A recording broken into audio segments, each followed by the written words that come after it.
ჩაი. წამოიდა მაგიდებზე და მოდი გამოფენა. გადაიგეს.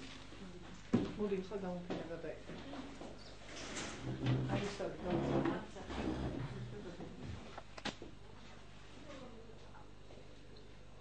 მინდა ყველას ერთად შეგეკითხოთ. ჩვენ სიცოცხლე გვიხარია?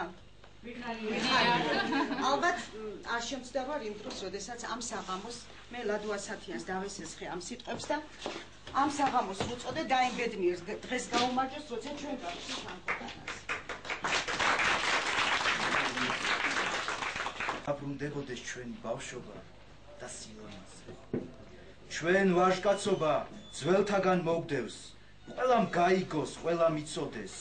ჩვენ შეიძლება ბრძოლაში მოვკვდით, მაგრამ არც მაშინ ვტოვებთ სიცოცხლეს. დედა ღვთაება ცოტას ყოფია.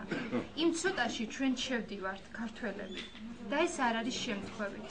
დიდი ნანა, სამყაროს ღმერთი, მიწის, წყლისა და ცის მეუფე გარდაისახა მზედ, რომელიც ქალად ყავდა წარმოსახული ჩვენ სერს. კარი მარხევს და ყვავილებს მაცლის, ყვავილს მომწყვეტს გამიტაცებს მინდვრად დამიყვავე, ქარო ნუხარ მკაცრი, პატარა ვარ, მოფერება მინდა. სრულებელია სრულყოფილად გაიგო და აღმოაჩინო ანას ლექსებში ჩაძირული განცდები, ემოციები, მხატვრული სახეები, როგორც გაგება იმისა, თუ რა უდევს ქარიშხლის წინ ოკეანეს გულში. მისი პოეზია ნაზი და მგრძნობიარეა. მის ლექსებში ყვავილების სურნელება ჩამდგარა. პეპლები საკორწინო ტანსაცმლით შემოსივრან და ჩვენს თვალწინ იშლება განცდებისა და გრძნობების თავისებური სამყარო.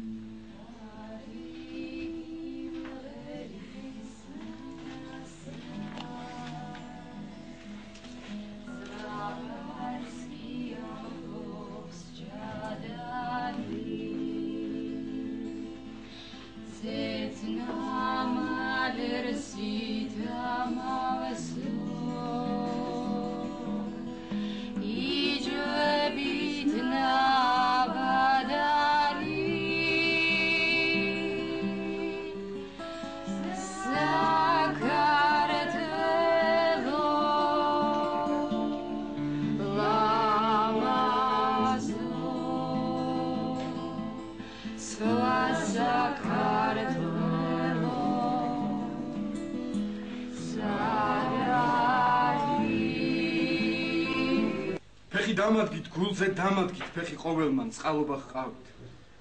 საქართველოს ყოვლის მყრობელმან ვისურვეთ დავით.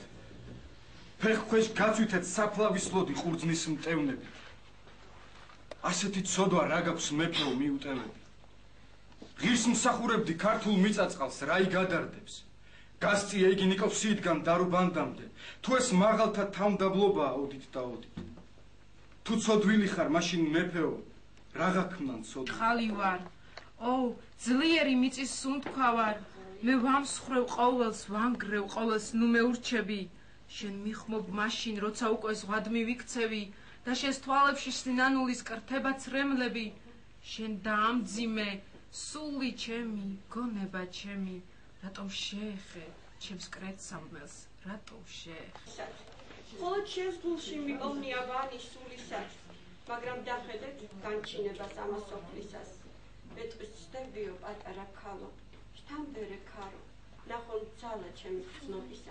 ის მომღერალია ოშკი და ზარზმა, ბებერო ტაო.